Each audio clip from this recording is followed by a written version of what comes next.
அனைவருக்கும் வணக்கம். இன்னைக்கு நம்ம குழந்தைங்க வருங்காலத்தில் எந்த துறையில் சாதிப்பாங்க? IAS, IPS ஆவாங்களா? இல்லை போலீஸ், ராணுவம் அந்த துறைக்கு போவாங்களா? இல்லை மருத்துவத் துறையில் போவாங்களா? அப்படிங்கிறத நம்ம ஜாதகத்தை பார்த்தாலே தெரிஞ்சுக்கலாம்.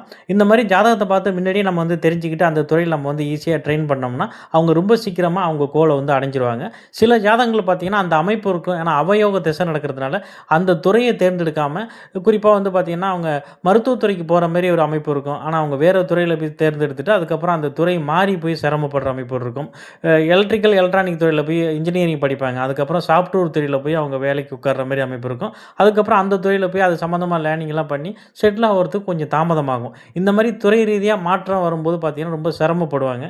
அவங்க ஜாதகத்தில் நம்ம எந்த கிரகம் நல்ல அமைப்பில் இருக்குங்கிறத வச்சு அவங்க எந்த துறையில் அவங்க வேலை அமையும், அவங்களோட எதிர்காலம் எந்த துறையில் இருக்கும் அப்படிங்கிறத ஜாதகத்தை ஓப்பன் பண்ணோன்னே அந்த கிரக அமர்வுகளை வச்சு நம்ம உடனே கண்டுபிடிச்சிடலாம். இதுமாரி கண்டுபிடிச்சி சின்ன வயசுலேயே அது சம்மந்தமான துறை சார்ந்த படிப்புகளை நம்ம தேர்ந்தெடுக்கும் போது அவங்க வாழ்க்கையில் ரொம்ப ஈஸியாக சக்ஸஸ் ஆகி மேலே வந்துடுவாங்க. அதுமாரி தான் இந்த பெற்றோர் பார்த்திங்கன்னா இவங்களுக்கு 11 வயசு தான் ஆகுது. சார் என் பையன் எந்த துறையில் சாதிப்பான், இதை பற்றி எனக்கு சொல்லுங்கள், முன்னாடியே நான் கொஞ்சம் அட்வான்ஸாக நான் இருந்துக்கிறேன் அப்படிங்கிற மாதிரி கேட்டிருந்தாங்க.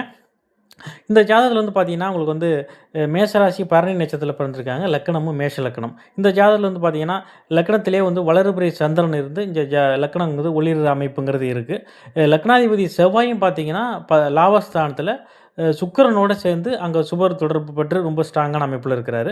ஒரு ஜாதகத்தில் ஒரு வசதியான லக்ஸரியான வாழ்க்கை அமையணும்னாலே லக்னாதிபதி ரொம்ப நல்லா இருக்குன்னு நம்ம ஏற்கனவே பல பதிவுகளில் பார்த்துருக்கோம். இங்கேயும் லக்கணத்தில் வளர்பிறை சந்திரன் இருந்து செவ்வாயும் பார்த்தீங்கன்னா லாபஸ்தானத்தில் சுக்கிரனோடு சேர்ந்து சுபர் தொடர்பில் ஒரு நல்ல அமைப்பில் இருக்குது. இது உங்களுக்கு சனியோட பரிவர்த்தனைங்கும்போது இங்கே ஸ்தான பலமும் இருக்க ஒரு யோகமான அமைப்புள்ள ஜாதகம் இதில் உங்களுக்கு.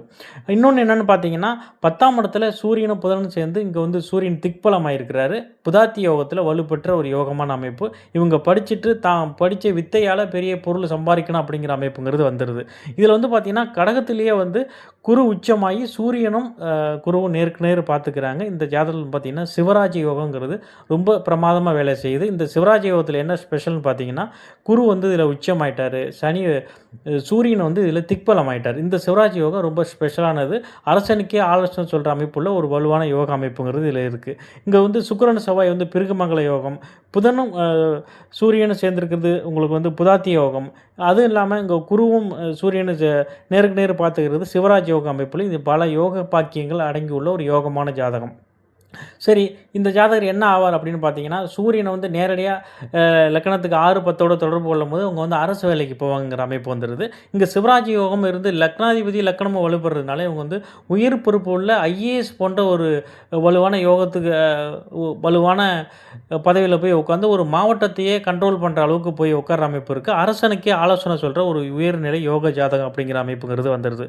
சரி, இதுக்கு அந்த எந்த யோகம் இருந்தாலும் அது அந்த திசை நடக்கணும், அந்த பருவ வயசில் அது வரணும் இல்லையா? அப்போ தான் அந்த யோகத்தை முழுவதுமாக அனுபவிக்க முடியும். அந்த யோக திசைகளை வரலங்கிற பட்சத்தில் இவங்க ஒரு சாதாரண ஒரு விவசாயியோ ஒரு கிராமத்திலேயோ இருக்கிற ஒரு அமைப்பை தான் கொடுக்கும். அந்த திசையும் அந்த பருவ வயசில் வந்தால் மட்டும்தான் அந்த திசையில் அவங்க அந்த யோகத்தை முழுமையாக அனுபவிக்க முடியும்.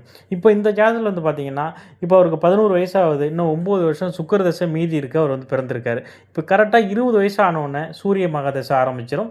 அதுக்கப்புறம் உங்களுக்கு 26 வயசில் உங்களுக்கு சந்திர மகாதசை ஆரம்பிச்சிடும். அடுத்தடுத்து யோக திசையில் இவருக்கு பார்த்தீங்கன்னா 20 வயசுலேருந்து 41 வயசு வரையும் உங்களுக்கு பார்த்தீங்கன்னா அடுத்தடுத்து யோக திசையே வரப்போகுது. அது ரொம்ப அதிகாரமிக்க கிரகங்களே வர்றதுனால அந்த காலகட்டத்திலே இந்த சின்ன வயசில் படிக்கிற வயசுலேயே அந்த திசைங்க குறிக்கிறதுனால இவங்க ஈஸியாக படிச்சுட்டு இவங்க ஐஏஎஸ் போன்ற உயர் பொறுப்பில் போய் சின்ன வயசுலேயே உட்கார ஒரு அமைப்புங்கிறது இந்த ஜாதகத்தில் வலுவாகவே இருக்குது.